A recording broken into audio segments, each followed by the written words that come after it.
আসছিস? সরি, একটু লেট হয়ে গেছিল। আচ্ছা শোন না, জানিস ওই দিন যে ছেলের সাথে আমার ধাক্কা লাগলো, ওর ব্যাপারে তোকে অনেক কথা বলার আছে। কি বলবি শুনি? ও তো আমাকে অনেক আগে থেকে পছন্দ করে। কবে থেকে? আরে ওর সাথে নাকি আমার চট্টগ্রাম স্টেশনে ধাক্কা লেগেছিল, তারপরে নাকি আমরা দুজন দুজনকে পছন্দ করে ফেলি। এরপর তো আবার সেদিন দেখা হলো। এটা কিভাবে সম্ভব? তাহলে তো তোরও মনে থাকার কথা, তুই কিভাবে ভুলে গেলি? আমার কিভাবে মনে থাকবে? আচ্ছা তুই বলতো, তুই পরশুদিনের আগের দিন দুপুরে কি দিয়ে ভাত খেয়েছিলি? কি দিয়ে যেন খেলাম।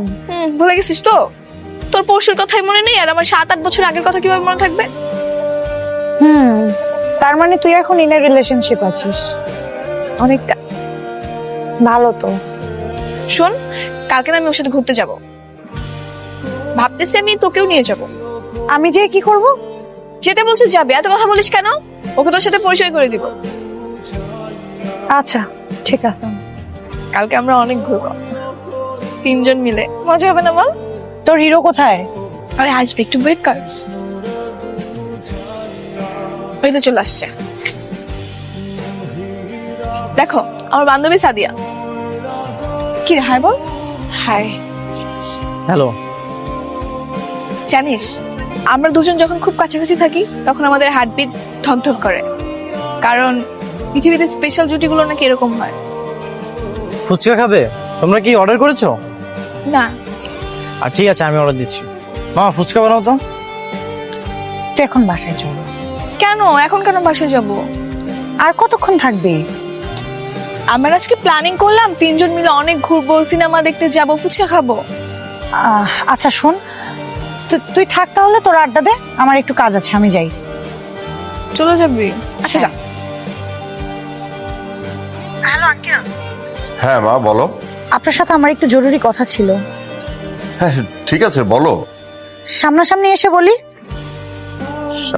সামনাসামনি কি ব্যাপারে বলো তো? আঙ্কেল, নীলিমার ব্যাপারে। নীলিমার ব্যাপারে? ঠিক আছে মা, বাসায় চলে এসো তাহলে। ঠিক আছে আঙ্কেল, আসছি আমি।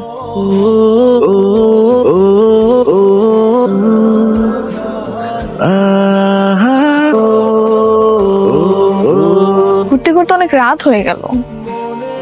হ্যাঁ চলো তোমাকে বাসে পৌঁছে দিই। আচ্ছা তোমার বাবাকে আমার কথা বলবে না? বলবো তো। হ্যাঁ যত দ্রুত সম্ভব বলে দিও। কতদিন ধরে ঢাকাতে আছি, চট্টগ্রাম ফিরতে হবে না? আচ্ছা ঠিক আছে, তাহলে আজকে রাত্রে বলে দিব। ঠিক আছে, কাল কখন দেখা করবে? আমি তোমাকে বাসায় গিয়ে কল করে জানিয়ে দিব। ঠিক আছে চলো। এখনো খাও না কেন? তাড়াতাড়ি খেয়ে নাও। হ্যাঁ আমার কথা শুনতে হবে। আই বাবা আসছে, রাখি, পরে কথা বলি। কিরে মা, কি করছিস? বাবা ওই আয়নের সাথে কথা বলছিলাম। আয়ান? এই আয়ানটা আবার কি? তোমাকে সেদিন বললাম না, ওই যে চট্টগ্রামের স্টেশন। ও আচ্ছা আচ্ছা, সেই ছেলেটা। বাহ। শোনো, কালকে না আয়ান চলে যাবে চট্টগ্রামে, তুমি কি ওর সাথে একটু দেখা করবা? অবশ্যই দেখা করবো। তাহলে কালকে ওকে বাসা আসতে বলি। বল। Thank you. মা অনেক রাত হয়েছে, শুয়ে পড়া, রাত জাগিস না। আচ্ছা ঠিক আছে। হ্যালো, শোনো কালকে তোমাকে বাবা বাসা আসতে বলছে। আচ্ছা ঠিক আছে, আমি তোমাকে নিতে আসবো।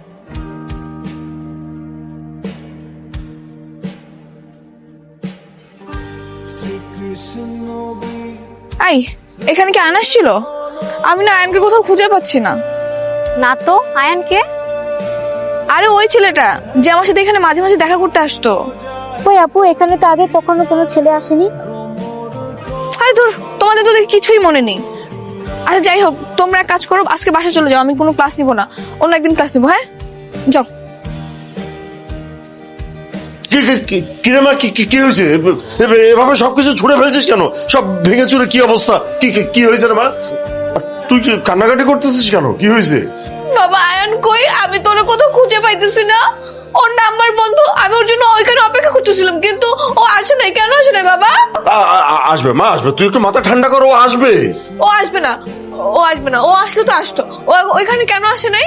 আমি ওর জন্য অনেকক্ষণ দাঁড়িয়ে ছিলাম, ওর নাম্বার বন্ধ। বললাম মা আসবে, তুই একটু ধৈর্য ধর, ও আসবে আসবে মা। আর ফোন ধরে নিতে কি হয়েছে, আজকে ধরে নি কালকে ধরবে। আর এভাবে সবকিছু ভাঙচুর করলে তো সমাধান আসবে না, তাই না? ঠিক আছে, আচ্ছা বস, তুই এখানে বস। আজকে ফোন ধরেনি তো কি হয়েছে, কালকে ফোন ধরবে। আচ্ছা ঠিক আছে, দরকার হয় আমি ওকে ফোন দেবো। কে বলেছে ও আসবে না? ও আসবে এবং ও তোকে ভালোবাসে, আমাকে বলেছে তো। আসবে মা, তুই একটু অপেক্ষা করো, আসবে আসবে তো। না না না, ও আমার ফোন ধরবে না। আর বাবা, ওকে আমাকে ভালোবাসে না? ও তো আমাকে বলছিল আমাকে ভালোবাসে, তাহলে আসবে না কেন? হ্যাঁ, ও তোকে ভালোবাসে, আমাকে বলেছে, ও আসবে তো মা, আসবে তো। তুই একটু শান্ত হ মা, মা আমার মা। ও চলে গেল কেন বাবা? ও আমাকে বলতে আসবে, ও আমাকে বলতে ভালোবাসে। আসবে মা, আসবে। তুই একটু শান্ত হ মা, ও আসবে। আমি দরকার হয় ফোন দেবো। বাবা, তুমি আমাকে ওকে এনে দাও। আচ্ছা ঠিক আছে, আমি ফোন দেবো। ফোনে না পেলে প্রয়োজনে আমি নিজে যাব, গিয়ে ওকে নিয়ে আসবো। আমি নিয়ে আসবো মা, ও আসবে। আপনাকে এর আগেও কয়েকবার বলেছিলাম ডোজটা যাতে কোনো মতো মিস না হয়। 3 মাস পর পর এই ডোজটা দিতে হয়, মিস করার কারণে সে রোগটা আবার শরীরে চলে এসেছে। আসলে ডাক্তার সাহেব, আমি ভেবেছিলাম যে আমার মেয়ে মনে হয় পুরোপুরি সুস্থ হয়ে গেছে, সেই জন্য ততটা গুরুত্ব দেইনি। হ্যাঁ, সুস্থ হয়ে গেছে, কিন্তু আপনি তো ডোজ তো কমপ্লিট করেননি, তাই শরীরে আবার রোগটা ব্যাক করেছে। আমার কি হয়েছিল? ওই যে সেই পুরনো রোগ, স্কিজোফ্রেনিয়া। গত মাসে ডোজটা মিস করার কারণে তোমার শরীরে সেই পুরনো রোগটা আবার দেখা দিয়েছে। তার মানে আমি আবার কল্পনা জগতে চলে গিয়েছিলাম।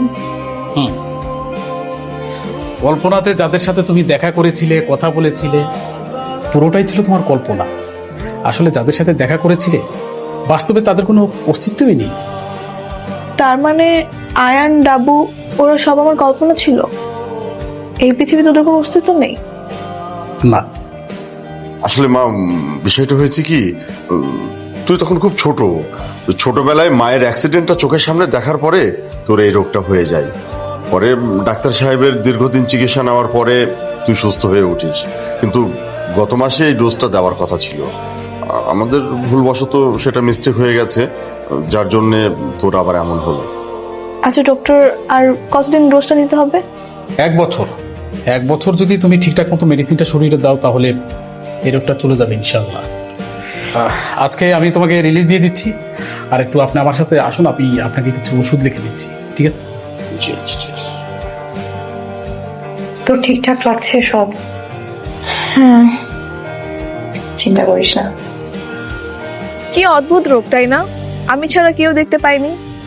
তুই যখন সেদিন হোঁচট খেয়ে উঠে বসে একা একা কথা বলছিলি, তখন ভেবেছিলাম ঠিক হয়ে যাবে, কিন্তু কদিন পর তুই আমাকে দেখা করতে নিয়ে গেলি, তখনই বুঝলাম সামথিং ইজ রং। এই, সমস্যা কি আপনার? চোখগুলো কি পকেটে নিয়ে ঘুরেন নাকি আপনি? কিরে মা, কার সাথে কথা বলছিস? তেমন কেউ না বাবা, ওই আমার পরিচিত একজন। আচ্ছা, তোমরা এই ডান্সটা প্র্যাকটিস করো, আমি একটু আসতেছি।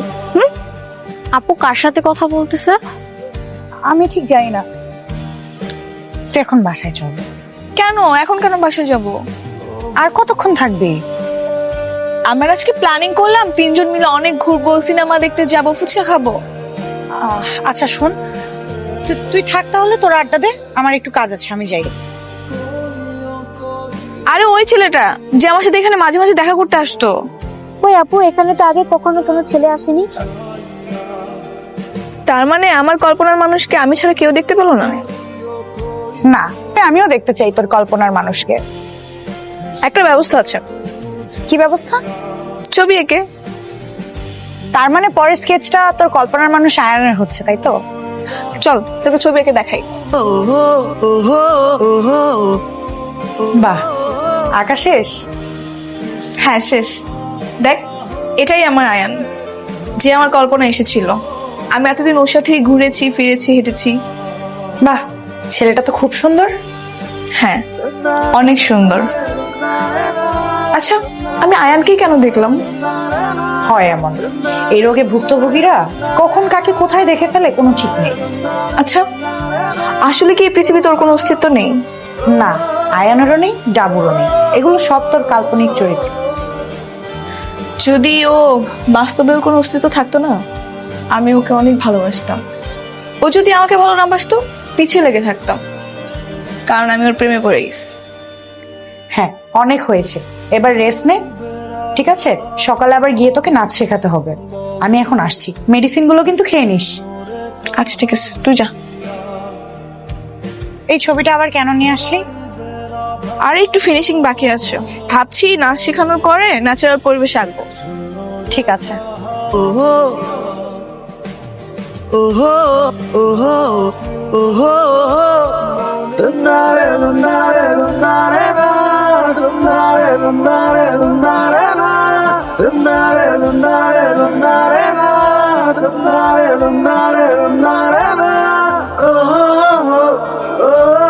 এভাবে কেউ হুট করে সামনে চলে আসে?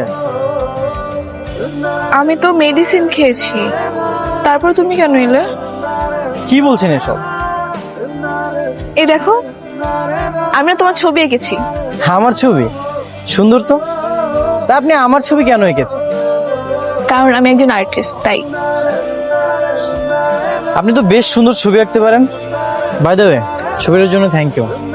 আজ আমি আসি।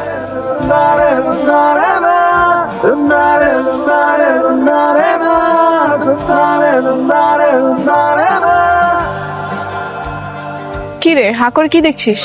আরে আয়ান, হ্যাঁ রে, আমার মনে হয় কি মেডিসিনটা কাজ করছে না, আমার আবার হ্যালুসিনেশন হচ্ছে। আমি আয়ানকে দেখতে পেলাম। আরে এটা হ্যালুসিনেশন না, ও সত্যি আয়ান। হ্যালুসিনেশন হলে কি ও তোর হাত থেকে স্কেচ পেপারটা নিয়ে যেত? অস্তিত্ববিহীন মানুষ কি পেপার নিয়ে চলে যাবে? কি বলিস? এটা সত্যি আয়ান ছিল? হ্যাঁ তার মানে ওর অস্তিত্ব আছে? হ্যাঁ।